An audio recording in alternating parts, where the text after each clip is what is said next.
I'm John Bowden. It's our first interview with Lawrence Gowan. We have old interviews that are on reel to reel that we're going to present to you in the next few months. Two of them, actually, from the 80s when Lawrence Gowan, or then known as Gowan, first came to the scene. But this was our first one that we actually did on video with Lawrence, who's, of course, the lead singer of Styx. We cover a lot of ground, as we say, for all our full interviews. The Canadian hits, Criminal Mind, Moonlight Desires, Strange Animal, Ringo Starr, joining Styx, his favorite keyboard players, and a lot more on Rock History Canada. Hey, nice to finally talk to you, man. You know what? I got to start by telling you, I have a radio friend, Steve Burgess. He's a pretty writer. He writes pretty the first time. He's genius. He did like 500 interviews. He gave me them all on Reel to Reel a little while ago. And I found an interview with you, sir, talking about recording at Ringo's studio and you know what Steve got out of that interview? He got out of there. He says, Larry Gowan's one of the most interesting guys I've ever talked to. So that's how I start my interview, sir. That's, I just don't know what to say to that. You can't say anything. Okay, well, You know, as they say, reputation is someone else's business. So there you go.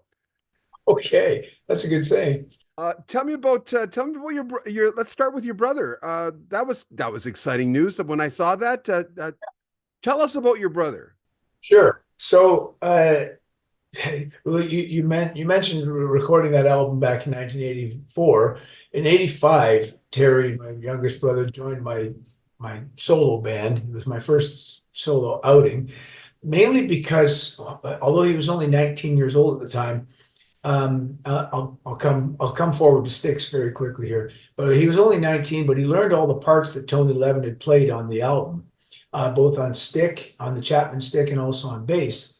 And I suddenly that record was so successful so quickly that I suddenly got offered these really good gigs that I couldn't turn down.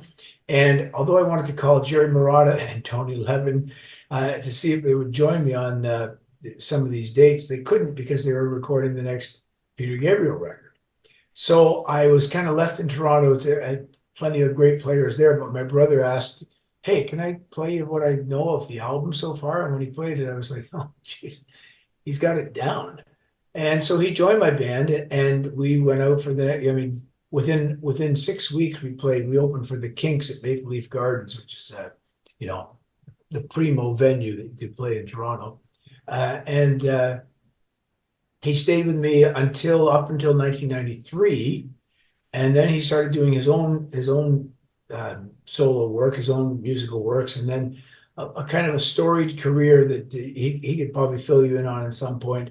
Went up until 2010 when I decided to start doing Gowan shows again in Canada. There was a venue in Niagara Falls called Fallsview where Styx had played multiple times, and then the fellow that was running the place asked if we could start doing Gowan shows there. So Terry came back into the band, and Todd Sucherman from Styx joined us. And we did over the next 10 years, we did about 100 shows. So Terry and Todd had become a real rhythm section.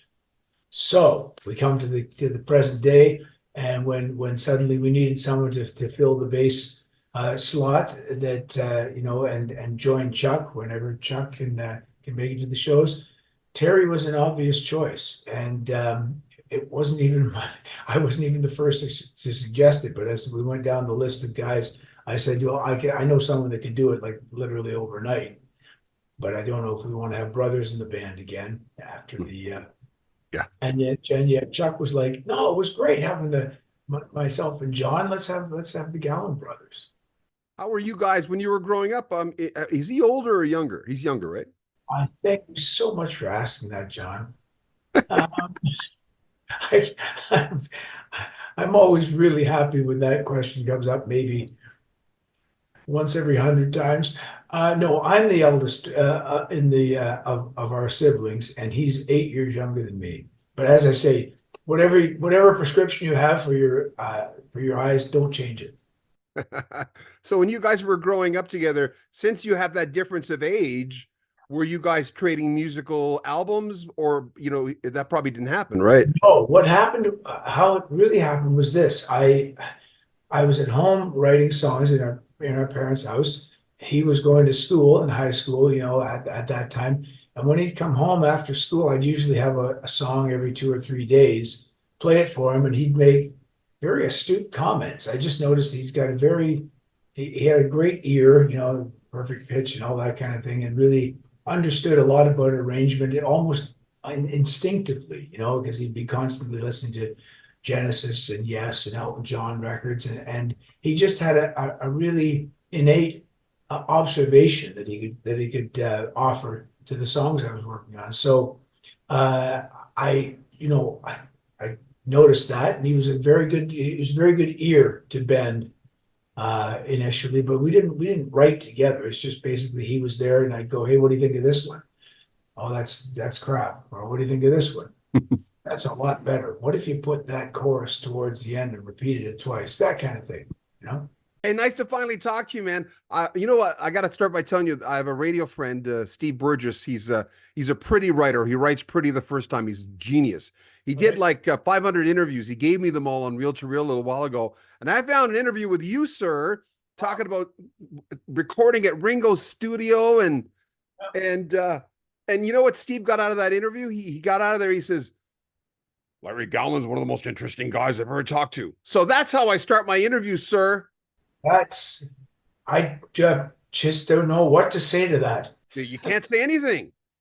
Okay, well, As they say, reputation is someone else's business. So there you go. okay, that's a good saying. Tell me about your. Let's start with your brother. That was exciting news when I saw that. Tell us about your brother. Sure. So, well, you mentioned recording that album back in 1984. In '85, Terry, my youngest brother, joined my solo band. It was my first solo outing, mainly because although he was only 19 years old at the time, I'll come forward to Styx very quickly here. But he was only 19, but he learned all the parts that Tony Levin had played on the album, both on the Chapman stick, and also on bass. And I suddenly that record was so successful so quickly that I suddenly got offered these really good gigs that I couldn't turn down. And although I wanted to call Jerry Marotta and Tony Levin to see if they would join me on some of these dates, they couldn't because they were recording the next Peter Gabriel record. So I was kind of left in Toronto to had plenty of great players there, but my brother asked, "Hey, can I play you what I know of the album so far?" And when he played it, I was like, "Oh, jeez, he's got it down." And so he joined my band, and we went out for the. I mean, within 6 weeks, we opened for the Kinks at Maple Leaf Gardens, which is you know, the primo venue that you could play in Toronto. And he stayed with me up until 1993, and then he started doing his own solo work, his own musical works, and then a kind of a storied career that he could probably fill you in on at some point. Went up until 2010 when I decided to start doing Gowan shows again in Canada. There was a venue in Niagara Falls called Fallsview where Styx had played multiple times, and then the fellow that was running the place asked if we could start doing Gowan shows there.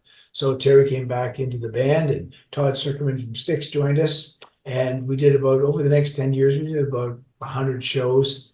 So Terry and Todd had become a real rhythm section.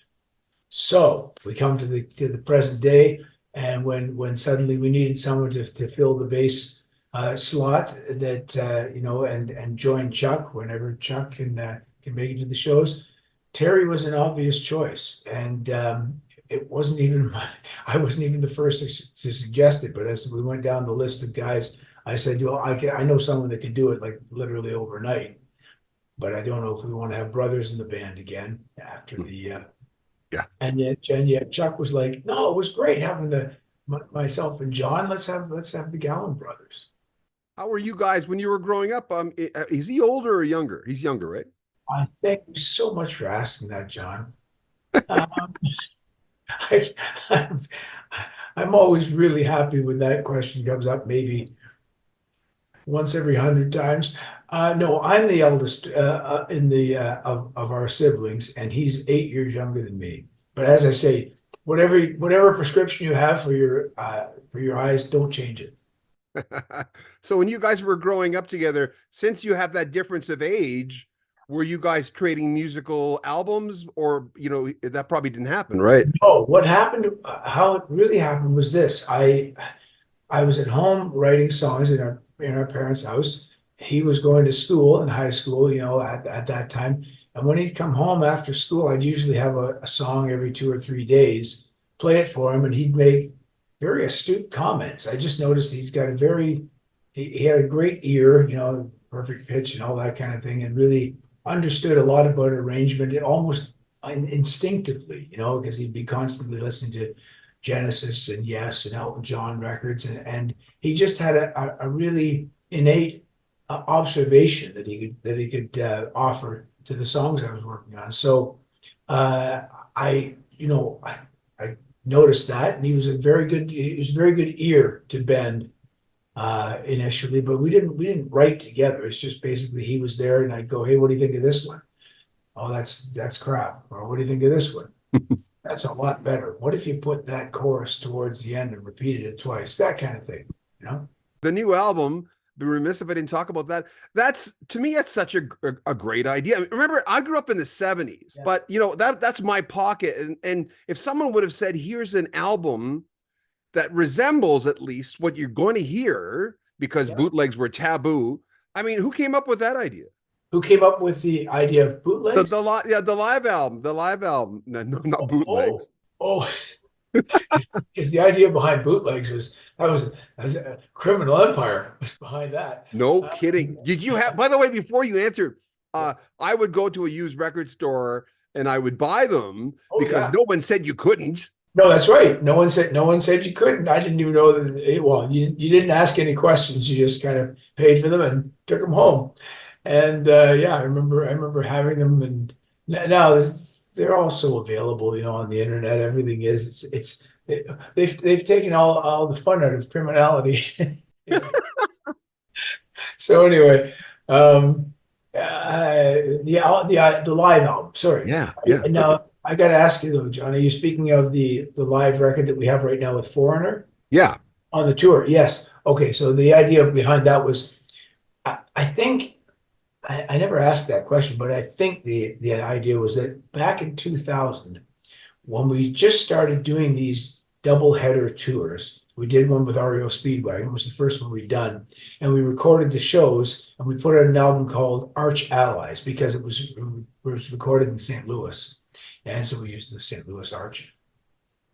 And Arch Allies, so a play on Arch Enemies, and that was the first time we did a tour where the double header notion became central to how we can really embrace such a much wider audience of people that are interested in classic rock. So that's really how this Foreigner Styx and John Waite record came together, and how this tour came together. And it's a great memento for people that come to the shows to have something that's like, here they are. This is what they sound like today. And this is like, this tweaks my memory from that show. So it's like that. So it's like we're doing our own bootleg. Those stereotypes, because those are going to happen anyway.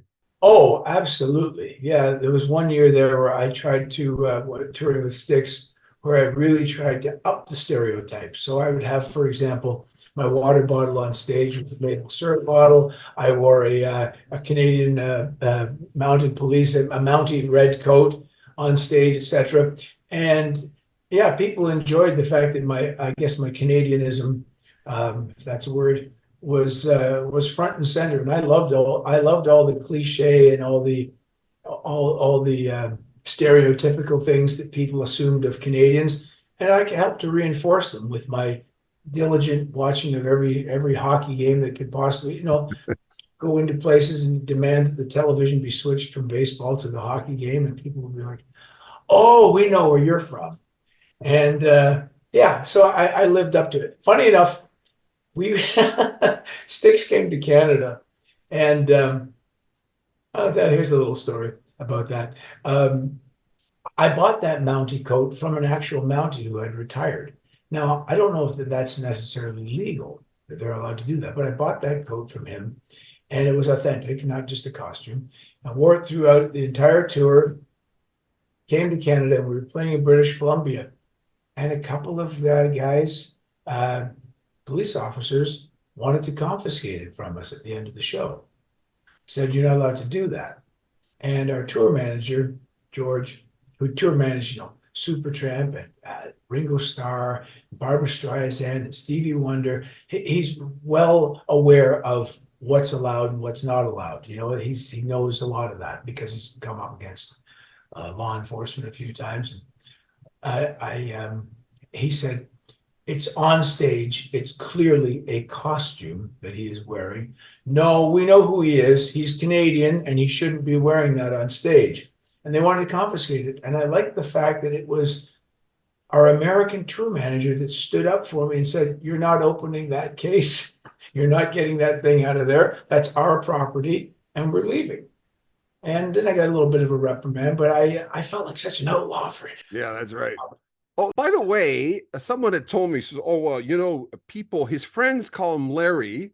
Yeah. Because I remember when the album came out, I was working at K-Light. We played, Moonlight Desires. We played all that stuff. And it started then. People started saying, his name is Lawrence. So do your friends call you Larry? I need to know. This is inquiring minds. Fantastic. And thank God, John, that you're asking the deep, hard-hitting questions. Too many fluff balls going by lately. I'm going to back up 1 second about that previous story because I'm going to say this. I never wore a Mountie coat off stage, okay? Just so you understand that. If people start commenting on that. I'm not going to ask you if you still have it because we're moving on. Never mind.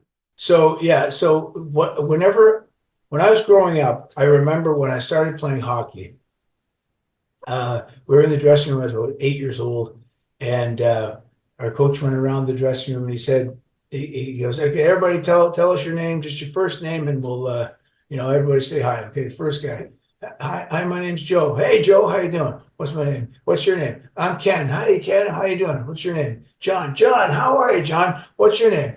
Lawrence. Lawrence. Well, Lawrence is not a hockey player's name. Your name's Larry. Larry. Okay, so hi, Larry. Boom. And I went around the room like that. And I came out, I remember telling my mom, I said, they're calling me Larry, but not Lawrence. She said, oh, yeah, they say that a lot over here. If your name's Lawrence, I'll say Larry. And I said, okay, so basically I had hockey friends that called me Larry. My family called me Lawrence, and all my school friends called me Lawrence. But then I had other guys on my hockey team in school that started calling me Larry. So then roll the clock ahead. When I had my solo thing, I dropped first name entirely because in the 80s, as you know, John, you were only allowed to have one name. So I stuck by that law. And then in the early 90s, because the record we did, Lawrence Gowan, but you can call me Larry, sounded so different from, I'd moved into the 90s era, or that's what that album really did, by dropping a lot of the theatrics and writing more songs on acoustic guitar, co-writing, etc. That our manager, Ray Daniels, who managed Rush, when we were coming for an album title, he said, oh no, we decided, let's use my full name. So Lawrence Gowan we're going to use. And then he made a joke. He said, yeah, but because we still played hockey. Actually, Geddy Lee and even Alex Lifeson played hockey with us. And they would call me Larry at the games. So he says, but people can still call you Larry. So suddenly I said, yeah, Lawrence Gowan, but you can call me Larry. And that became the album title. And it got people like yourself and K-Light, et cetera, started using that as a bit of a joke, which was great because it helped to kind of distance me a little bit from the mullet of the 80s and move into the singer-songwriter. Hey, you were sporting that. Don't you dare backtrack on that. There's nothing wrong with that. Oh, no. I bid a tearful farewell to my mullet in 1990 when they were, again, we're coming back to criminality. They were outlawed in the 90s. They became Joe Dirt material. Last Styx albums, you guys you're head first in there. You're like co-writing every single one of the 14, 15 songs. Yeah, well, on this album there were, oh boy, I think there's 12. I think there's 11 on there actually, and it's it's a vinyl album that's 40 minutes long. We went right back to that format of making sure that it fits on a vinyl album, And yeah, I co-write most of the songs. Yeah, most of the title track was I had a great influence on that one in the bits that I put into that into Crash of the Crown. And yeah, that's I'm glad you're saying this because that's something that a lot of people in Canada might not be aware of is that that album, our latest album, Crash of the Crown, got to #1 on Billboard's rock album chart. So that is to me, it's a pretty amazing feat for a band that's been around for over half a century to be able to pull that off, and we did. The vocals, the lyrics, the production, and I know it got a lot of good reviews. I had to imagine what Styx would sound like today. It's that album. That's I couldn't ask for a better review because that's precisely what we were trying. That's what we were going for. We started on the mission in 2017. We decided, okay, the digital era that we live in is wonderful for playing live music. It has revolutionized things. I wouldn't even dream of going on stage and not playing a digital piano because they sound so great through the PA. However, if you want to make a record that sounds authentic classic rock, you have to basically use the clunky old machinery that's still around from the 70s or 60s. And it's painstaking but luckily there are studios now, and we found one in Nashville in Blackbird where they have all that gear. They have the expertise and guys that know how to fix it because that's usually what crops up every few hours. And you suddenly notice that by getting away from your phones, no laptops, let's just use that technology. Let's get 5 guys in the room together at the same time and bash these songs out and come up with the arrangements here with a producer that is in a control room with an engineer and begin to really formulate how this is going to sound and record it to tape.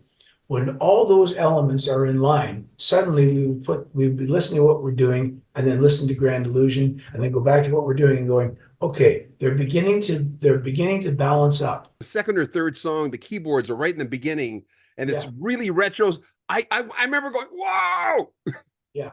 yes!" Yeah. Now I'm happy with that too, actually.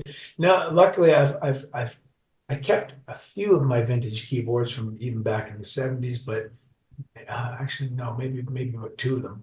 And then I started buying them again, and they're astronomically expensive now. Did you have a DX7 or do you still have do you have a DX7? Because everyone had one back then. Yes, I had a DX7. Don't use that one because that one came out in the 80s and it came out post Styx, basically biggest albums. Okay, so I tried to go, okay, don't stay away from like mid 80s keyboards, etc. The ones that I used on the Gowan records because they're 80s sounding keyboards. And instead, I went to using usually Oberheim synthesizers, obviously Hammond B3, Steinway grand piano. That's the bulk of what we use. And then I got a vintage Mellotron, and I used that quite a bit on Crash of the Crown as well. So those are the basic keyboards that I use. And then live, I use all Roland keyboards that are all digital, and they sound because they have analog wavelengths, etc. So they sound very authentic as well.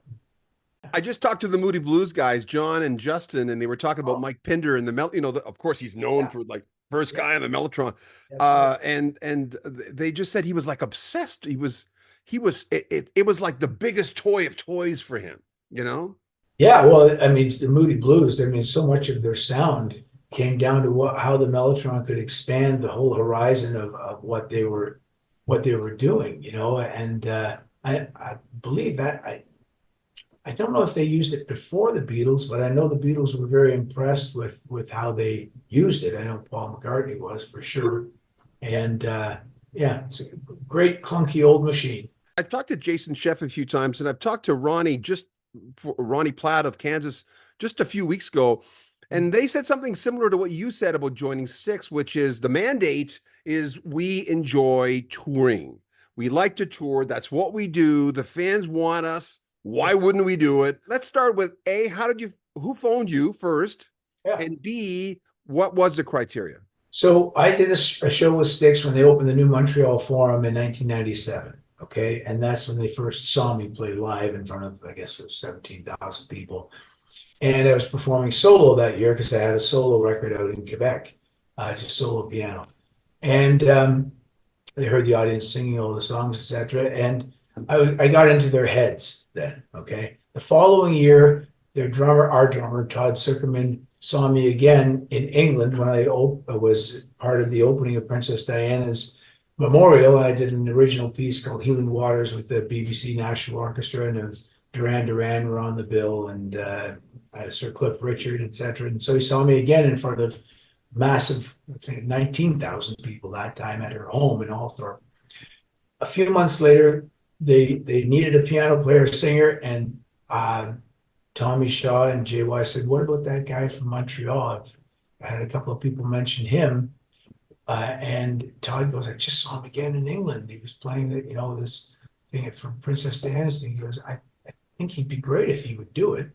And so they called me. It was early 1999, and they said, and my assumption was entirely, John, that when I got the call, JY called first. And I had entirely assumed that it was to do with opening more shows for them. And what excited me about that was I thought, oh, this is a great way to get my records exposed to a US audience if I can go and play in front of Styx. But very quickly in the conversation, when I said, "Yeah, I'd love to come out with you guys again." He goes, "Yeah, but would you join the band?" And I said, "I probably would." And he said, "Well, let's get together this weekend, see if our voices meld." And so then I got a call about an hour later from Tommy Shaw, and he said, "Yeah, I think this could really work out." I went to his place in Los Angeles, where I am today, and we oh yes, this was maybe the greatest moment. I was about to play, I think, "Come Sail Away," probably, or maybe "Grand Illusion," and Tommy stops me. He actually puts his hand on the piano and goes, "No, don't play a Styx song, just play A Criminal Mind." So I thought, oh, okay. So I played A Criminal Mind, and he goes, "Yeah, we'll make that a Styx song now." And so we've played it many, many times. And then we went on to do, basically we did Grand Illusion, we did Lady, we did Come Sail Away, I think then we did Crystal Ball and Fooling Yourself. And basically to hear our voice, the blend, because that signature 3-part harmony that's in so many Styx songs, if they felt that if we can nail that, then apart from that, you can do the songs exactly as you feel emotionally connected to them. Do them heartfelt, don't try to do any kind of an impression or anything like that. And that's basically been the mandate since I'm into my 26th year now. I read a thing a few years ago where you said you're surprised that you're still being called the new guy. Yeah. Back then. Yeah. That's why I'm having my brother in the band now is fantastic, because I actually get to introduce him as the new guy. Moonlight Desires it's actually my biggest song of all time, as far as my own solo work goes. It was the follow-up record to Strange Animal was kind of a high bar to kind of clear for me anyway. And when that chorus of Moonlight Desires came into my head and I started playing it over and over, I thought, I think this could be the song. And then as we recorded it here in Los Angeles. John Anderson of Yes, amazing serendipity. He heard what we were working on in the studio, and we were going to put a guitar solo in the middle of the song. And then instead, I was talking to him, and we said, "Do you want to put a vocal solo in there?" And he was like, "Yeah, I think I would." And the next day he came in the studio and basically just riffed that solo in there, and it fits so seamlessly into the song. And then he sang harmony on the choruses, and it was like, this is one of my heroes. And getting to record with him is, beyond any expectation I would have ever had in life. A few months later, we were to do the video for it, and I called him, and he was in England, and I said, "I'm going to Mexico. We're going to make a video for Moonlight Desires on the Mayan pyramids.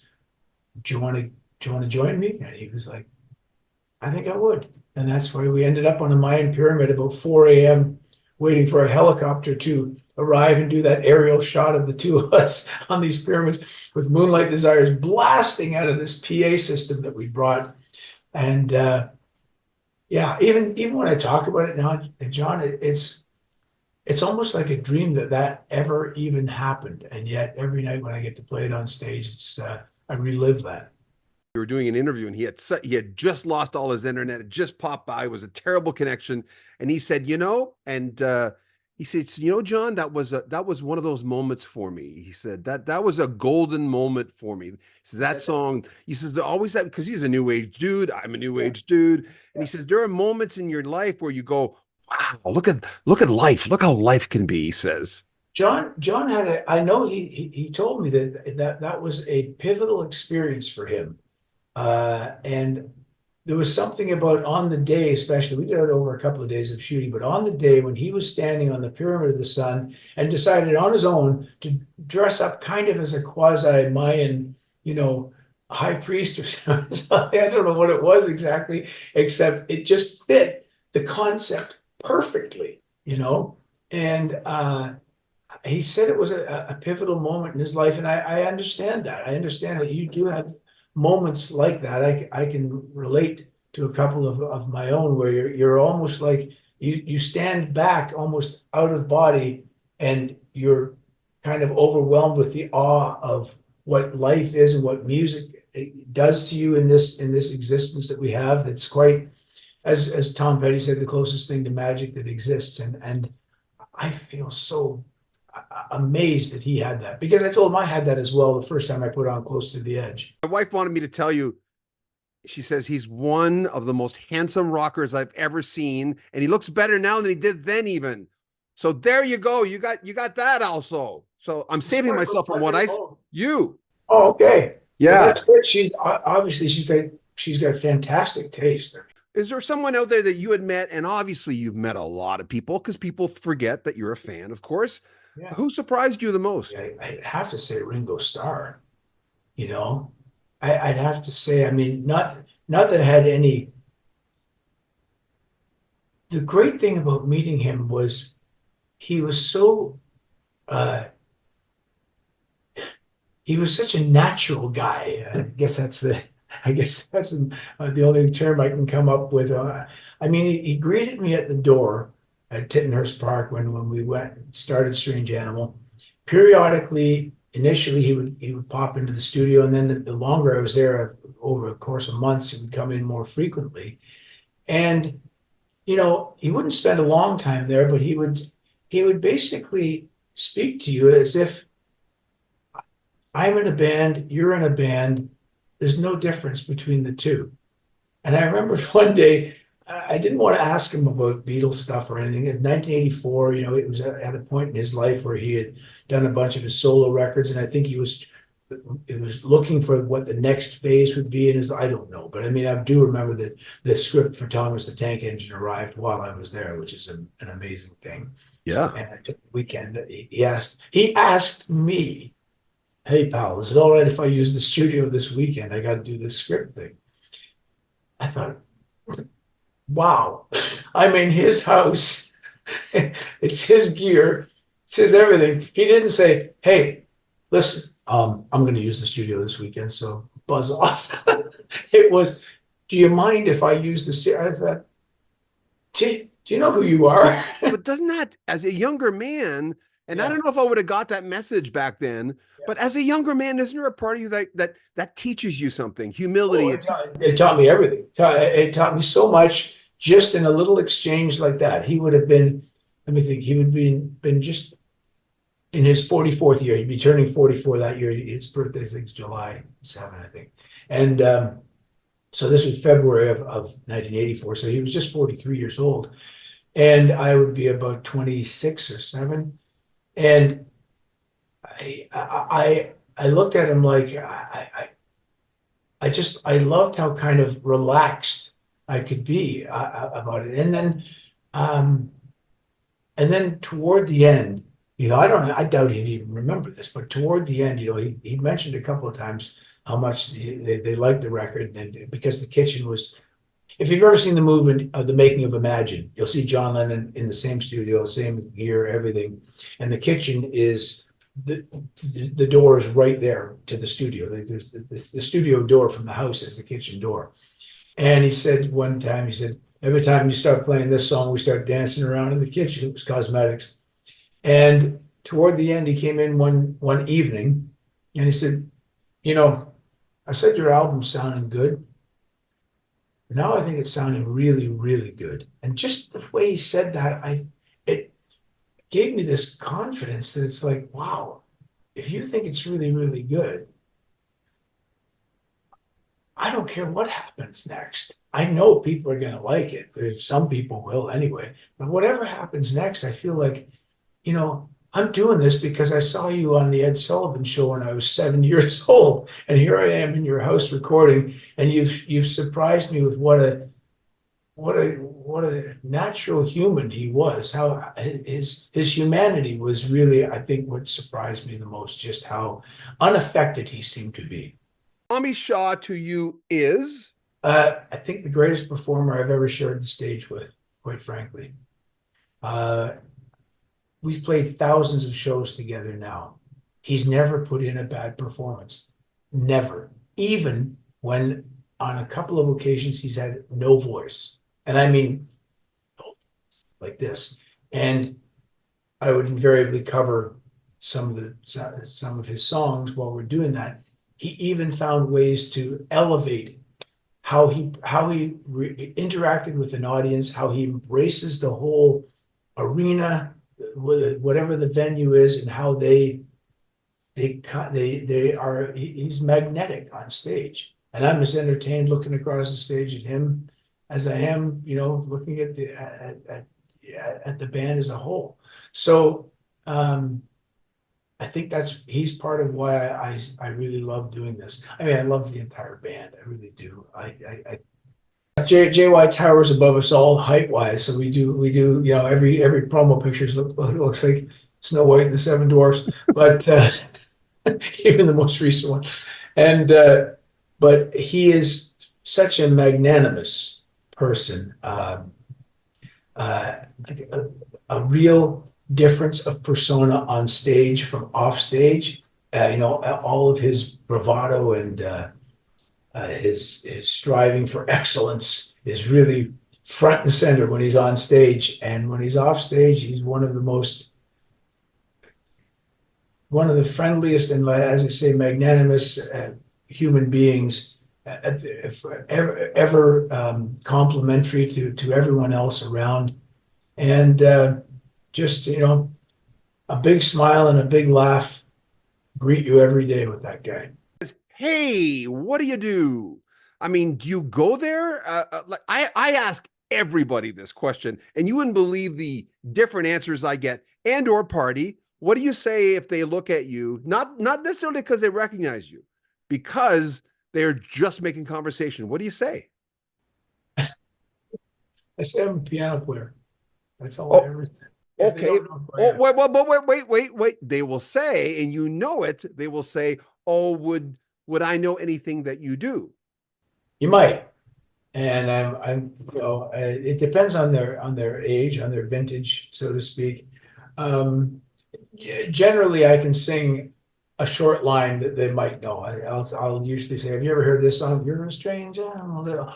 Oh yeah, you know, I've heard that. Who's that by? I say, it's my song, and they're like that kind of thing, right? But I'm going to flip this the other way because you've asked something very close to home here. First of all, my own doctor, who I've had for decades now, is very much a great showbiz aficionado. He loves, and he comes to our concerts. Same with my dentist. But here's a good story for you, and I love to work this into every conversation.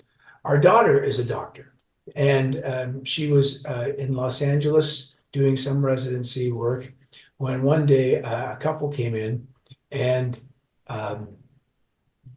the guy wasn't doing particularly well, and she was. This was one of the times when she had to break kind of unfortunate news to them about his situation and what he was facing ahead. And she was young enough where that was a tough thing to do. And she said, I'll be right back. And she left the room to talk to the head doctor on the floor and said, how do I break this to them? She said, you should just go back in, be honest and be sensitive about it. So it's a sensitive thing. When she went back into the room, I was here in LA, it's a couple, there's a husband and wife. They've got their phones out and she hears, you're a strange animal playing on their phone. And she cracks up. She said it broke the ice so perfectly because she burst out laughing. And she said, she didn't say anything. She just looked down. They said, oh, sorry. They shut their phone off really fast. They said, but we saw your name and you look a lot like him. So we thought maybe she said that. She said, yeah, that's my dad. So I don't know. That's not anywhere near an answer to your question. That's uncanny, though. That's uncanny. That's strange animal. Tell me about that. Yeah. So I had about 20, I think about 28 songs that I put forward for that album. And I hope that was one of the ones that was going to make the cut, both from the A&R person, Jeff Burns, who signed at Columbia Records and also signed Loverboy and Platinum Blonde and had a lot to do with Celine Dion's career. Jeff wanted that song in there, but then again, there's the producer, David Tickle, but luckily he really wanted that song in there. He said, I think this is a hit. And I love hearing that because that begins to kind of clear the other songs away, And I think recording it, I've mentioned this before, one of the most jarring things was when Jerry Marotta put those cowbells at the front of the song, and I wasn't sure that was the right thing. I thought, because it wasn't on the demo, and it was like, I'm not sure that that's absolutely right. And we had a bit of a back and forth about it, which I can bring this back to Ringo. Following day, I came in and I did this complete mea culpa because I heard it again the following day, 24 hours later, and I was like, I love that element of the song. I love that clunk, clunk, clunk at the beginning just sets up something like I've never heard a song start like that. And I really liked it. And actually, funny enough, that is one other comment that I remember Ringo making. He said, I heard you in here the other day going on about that bloody cowbell. He said, I thought, he said, but now you've decided you like it or something like that. And I said, I do. I really do. He goes, good. That was the whole conversation for that day. There's nothing more to it than that. But Jerry Marotta is such a unique individual and musician. His personality, he imbues his playing with his actual personality. That's people would know him, of course, from the Peter Gabriel records, also all the notes, and he was in a band called Orleans for a long time, the Indigo Girls. Jerry is such a tremendous musician. Beyond that, he almost embodies what music is. He's so he's got this part of his character, and the drums are a great expression of his existence. Basically, he got emotional when I brought up Peter Gabriel. He basically looked at the camera and says, "Peter, I want to talk. I'd like for us to talk again. I'd like for us to do music the way we used to music, because of course Manu Katché's with him, but he things change in music and nothing's constant. I mean, they say the only thing you can bet on in his life is change. I keep telling people about rock bands. I'm going, that's going to happen too. It happens to everything. Rock bands are not devoid of change. They're going to.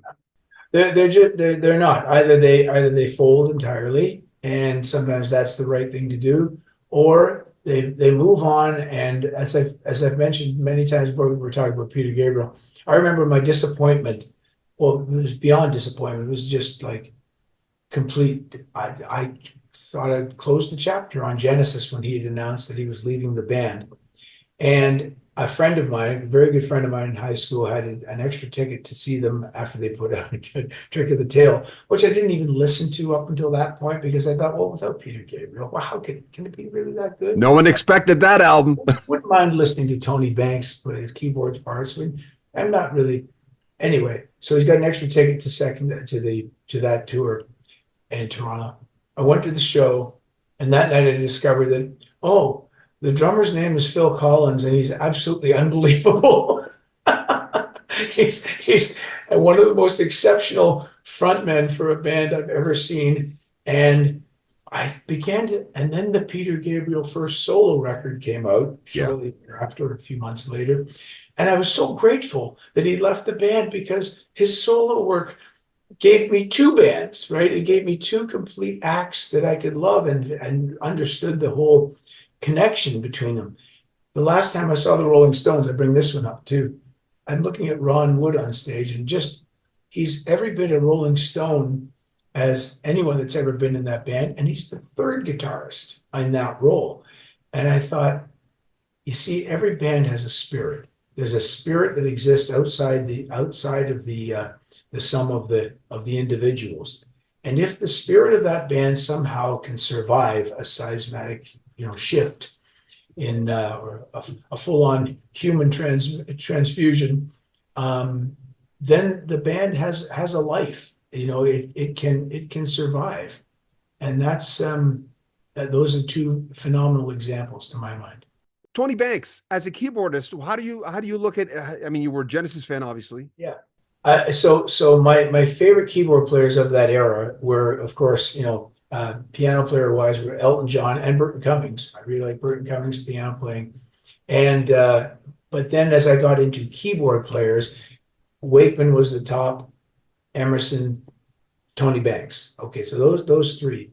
And over the longevity of time, I still love all three, but Tony Banks, his incredible, endless melodic sense just floors me to this day. We're just discussing it again last night. It's this endless, almost Mozart level of melodic sensitivity and knowing where a piece should go next and what to put in there. He's just a phenomenon. And speaking of Genesis, yeah, I mean, Bill Bruford on that tour, the most recent show I saw with Nick Collins on the drums. Oh my God, so good. Just so good. What an experience. Criminal Mind, that airport Shackles story. Yeah. That's like a holster. That's like something in your holster story. That's a song that has over the years, it's amazing the response that I get from people of all ages. And, so for example, I had a guitarist, Danny, that played with me for a short time, who said that when he saw that video, he was only 8 years old and it terrified him. And look at it, it's light and campy, really. But to a kid, to him, it was terrifying. And I've heard that on a few other occasions. I told you the part with Tommy Shaw wanting me to play that song first when I walked in the room to work with Styx. Nova Scotia, and we were just there a few weeks ago in Halifax, in the Halifax airport. There was a kind of a roundabout seating area. So you weren't right beside you, were kind of the next person to you. It was a circular thing so that you had to turn like this to the next person. So I'm sitting there and waiting on the flight. And this fella here leans back like this to me and says, "Hey, buddy." And I heard he had a Newfoundland accent. He says, "Hey, buddy, you're the guy that wrote that Criminal Minds song." And I said, "Yeah, that's me." And he goes, "I got to tell you something. That song is my whole life. That's my whole life." And he was maybe only about, I don't, maybe late 20s, so there wasn't much difference in our ages. And he said, "And I've listened to that song every single day." And I said, "Oh, great. Well, thanks very much." Like this. And then he got choked up and he went, "Every single day." And I saw him starting to tear up. And I'm like, "Hey, man, that's okay. That's good. Glad you like it." And he goes, "You don't understand. It's my whole life." And then he stood up and I saw that he was shackled at the ankles and he was wearing cuffs to an officer beside him, and he was being transferred from somewhere in Nova Scotia back to a jail in St. John's, Newfoundland. In fact, last summer, I actually stood outside that jail. I wish I knew his name or something, but I stood there and just thought back, decades ago when that guy said that, and thought about where his life might have eventually gone. So that's one of the most emotional interactions I ever had with someone about a song. The inspiration for that, I think, is there's a long arc to it that finally culminated in a moment. I think, there were minor delinquencies that I dabbled with as an early teenager. Nothing spectacular, so I won't go into that. But basically, things that you eventually learn your lesson from, or you move on with. I learned my lesson, and decided I'll make a better musician than I'm just not all that gangster. And so in the early 80s, I think in 83 it was, at the Canadian National Exhibition, they had an exhibit taken from Kingston Penitentiary. They had actually transported an entire cell from the Kingston Penitentiary, and this was a display in the I think it was in the automotive building at the X, and there were nobody looking at this thing. It was just like people were passing by and looking at other Canadian things, the snowbirds, there were things like that. And but it fascinated me. And there was one guy there kind of overseeing the exhibit. And I just struck up a conversation with him. And he was a recently retired prison guard from Kingston Penitentiary. And he said, we started talking about recidivist because he'd known some of these guys. He said, some of them have become my friends. I've known them for decades. And that conversation I got deep into that. And I said, just don't know what it would be like to have to. He goes, well, get in there. So I went into this cell and he slammed the door behind me, just closed, the actual cell door. And it jarred me. And he said, what does that feel like? And I said, yeah, not good. And I went over and sat down in the bed. They had an actual bed dummy that someone had made up, a paper mache thing. I sat there and he said, so imagine now our conversation goes this way, through the bars, right? And I had that melody at home. Da, da, da, da, da, da, da. Oh, here it is right here. Hang on. I've always got my piano here in the room. You see? Ta-da. Yeah, good for you. Yeah. So I had that melody and I didn't know what that song should be about. But when I got home, the next morning I woke up and I went, it's about that. It's about a criminal mind. And the lyrics just fell out of my mouth it's one of those things, within 20 minutes I had that. I had the melody already, but the lyrics just came and I realized this is going to be really good. My brother, funny enough, Terry came home at lunchtime that day and I just finished it around 11:30 and I played it for him and he went, that's a hit. When I asked John Lodge about luck, I said, because obviously luck plays a little bit in everything, but do you believe in luck? And he says, well, I don't believe in luck, but I believe that when luck strikes me, I'll be ready. What do you think about the concept of luck? How do you look at it? First of all, I've only met John Lodge once, just a few years back in Nashville. What was the circumstance? Oh, it was just a big get together of bands that were on tour, and we just had a night off and we had a big dinner together, and it was great to talk to him. But I love this question because I say to any musician out there or anyone of any walk of life, you need to put in all of the preparation, all of the work, if you want to call it that, but all of the devotion that you put toward whatever you're talented at. That one day needs to meet. I'll call it luck.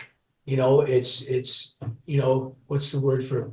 I think they'll say kismet, or if it's serendipity or whatever it is. Yeah. All of that needs to meet something that you have nothing to do with. You see, like there has to be this other set of circumstances all revolving over here, and your things going on over here. You have no influence on this. It's just that one day the two of you come into each other's orbit, and that begins to.